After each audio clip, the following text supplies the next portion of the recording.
Bismillahirrahmanirrahim. Assalamualaikum warahmatullahi wabarakatuh.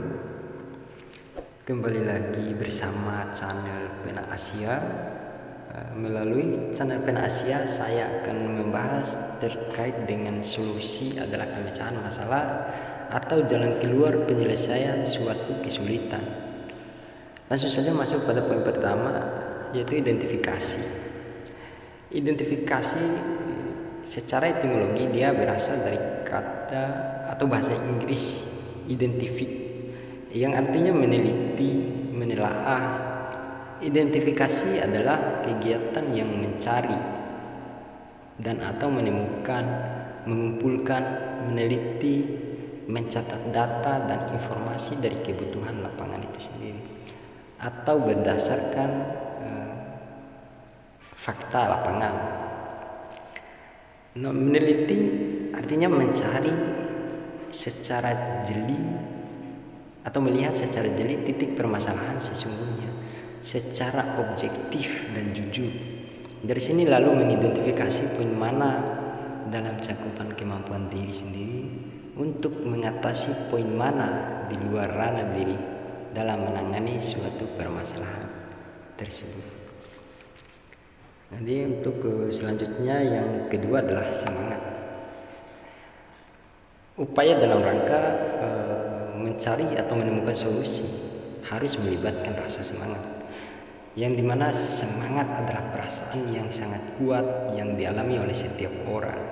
Dapat dilihat sebagai bagian yang paling fundamental dari suatu kegiatan, sehingga suatu dapat ditujukan kepada pengarahan potensi yang menimbulkan, menghidupkan dan atau menumbuhkan tingkat keinginan yang tinggi.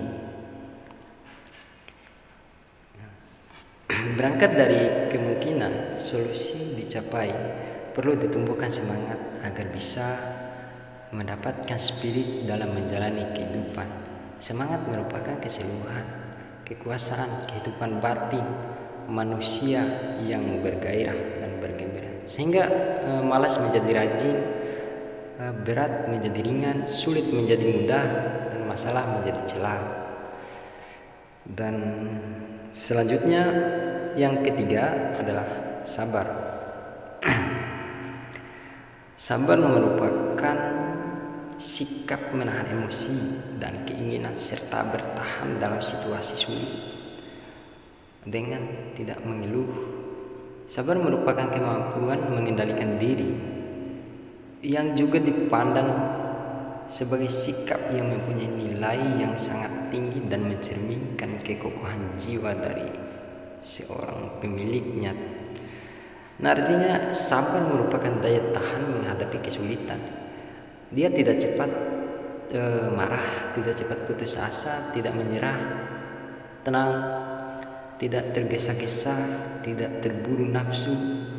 Orang perlu bertekad melatih kesabaran agar bisa hidup sabar, karena kesabaran adalah bagian solusi mengatasi masalah.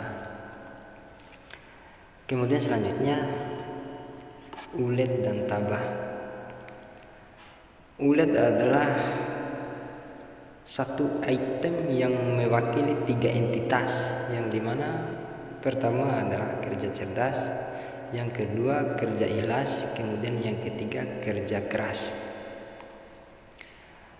Kemudian tabah,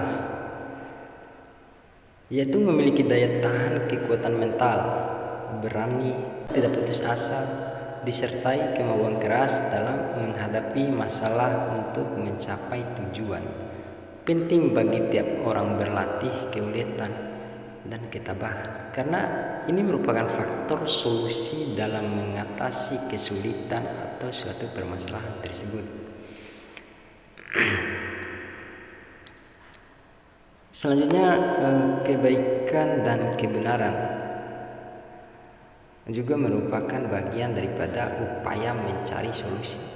Kebaikan dan kebenaran adalah perilaku yang membawa dampak positif bagi orang lain, entah mereka yang ada di sekeliling kita atau masyarakat luas, berbuat baik pada diri sendiri juga merupakan kewajiban kita sebagai umat manusia. Nah, artinya kita bisa berguna bagi orang lain dan tidak membuat dampak negatif bagi orang lain. Semua orang itu berpotensi baik dan benar dan tidak memiliki kekuatan kebaikan dan kebenaran, yaitu dengan melatih perbuatan kebaikan dan kebenaran.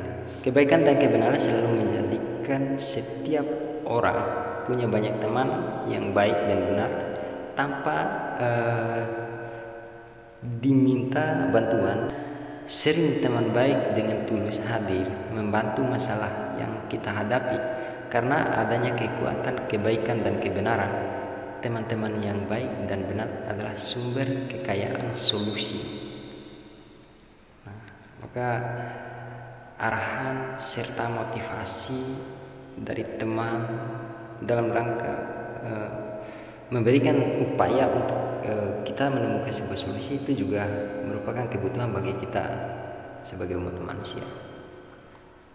Kemudian selanjutnya menerima realita atau kenyataan. Terkadang menerima kenyataan memang hal yang pahit. Ada pepatah yang mengatakan realita tak semanis ekspektasi. Hal itu bisa menjadi secercah masukan bahwa tidak semua yang kita harapkan sesuai kenyataan yang ada. Memang tidak salah kemudian kita berangan-angan dan berhayal demi ketenangan hati. Namun jangan sampai angan-angan itu terlalu tinggi. Takutnya ketika tak sesuai ekspektasi akan menimbulkan kekecewaan yang teramat dalam. Perlu hati yang lapang agar bisa menerima kenyataan. Setelah proses tersebut dilewati, maka kita akan menjadi pribadi yang baru dan lebih tangguh dari sebelumnya. Hidup selalu mau belajar dan berlatih menerima realita. Sebagaimana adanya hidup, meskipun itu menyakitkan, walaupun sulit menerima realita yang bermasalah, tidak semestinya orang lari atau menghindar dari masalah. Ia mesti terus berusaha berlatih sampai bisa menemukan realitas sebagai solusi efektif dari semua masalah. Nah, itu sekilas beberapa tentang unsur-unsur dalam rangka mencari solusi. Dan kemudian secara singkat saja saya sampaikan. Oleh karena demikian saya akhiri saja pembahasannya. Billahi fisabilillah. Astagfirullahaladzim. Wassalamualaikum warahmatullahi wabarakatuh.